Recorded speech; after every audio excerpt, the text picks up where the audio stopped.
So, I like to go to this place every summer called Martha's Vineyard off Cape Cod. And I have a really good friend there, well, a good friend who was born and raised there. And every summer he's kind enough to let me tag along and stay at his parents'. And it's such a beautiful place.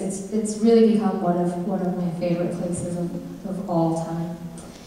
And there was one summer where we woke up and it was just a perfect day. I mean, it was like 83, sun was shining, and it was, you just couldn't ask for anything better.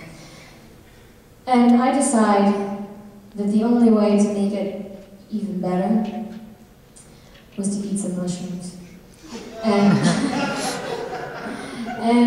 I'll admit that growing up in high school and stuff like that, I was not the kid, that was experimenting a lot. I was the kid where like I would have friends come over and I would think, please don't smoke pot at my parents' house, I'm gonna get in trouble. So I hadn't tried mushrooms, but I thought, oh, this is the best time, this would be the perfect thing. So that happens, and it kicks in, we're walking in the woods, and oh my God, I had no idea. I mean, the sky was pink during the day, and the sun was just, it was pink, I couldn't believe it. And then the trees loved me. I could tell that the trees loved me, and I loved them back. And, the grass was swaying in a way, and there was no breeze, but it was swaying. And we kept walking through the woods. We finally get to the end of the trail, and it ends at this cliff overlooking the ocean. And I don't know how long we sat there, but we sat there for quite a while because then the sun set, and we realized, okay, it's time to go back to the car. And then all of a sudden, like, things really changed. The sky was black. The trees, they didn't love me so much anymore. In fact, I was convinced that they were really mad at me. And so we were like, oh my God, we gotta go. And we're basically like running back to the car at this point. We're really freaking out. And then we noticed that there's something rustling in the middle of the path, and we realize it's a bird just flapping around. We're like, oh my God, what is it doing? We're just completely freaking out. And we realize that its neck is broken. So me, with my bright ideas, I decide that what I should do is pick it up and put it in my bag, and then I was going to save it. This was my bright idea. So we bring it back to the car, we drive into town. And we bring the bird into a store with other people, and we're like, please, tell us, what should we do with this bird? And we are tripping. And this woman who works at the store was like, I love birds, I really do, and I feel your pain, but this guy's a goner. I think you gotta kill him.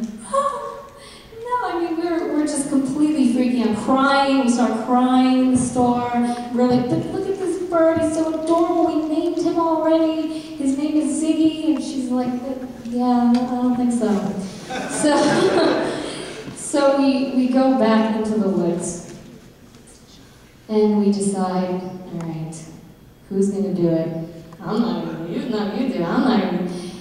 And we decide that the vegetarian, James, who was the vegetarian out of the group, he was sitting right there, that he's got to do it. He runs over the poor bird. He did. I'm crying. I run one direction. Our friend Will runs the other direction. I mean, it was a sad scene.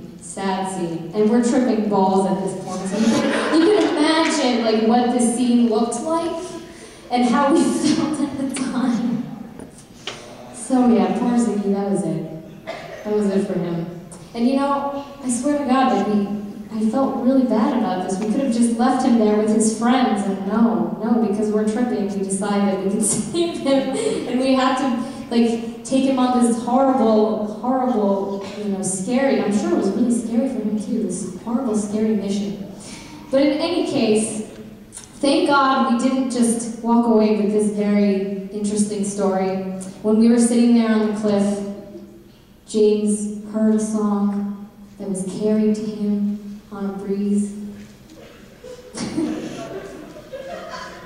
And he wants me to tell everybody every time. Just because I sit here and sing it doesn't mean I wrote it. This is James's song, James Hanna.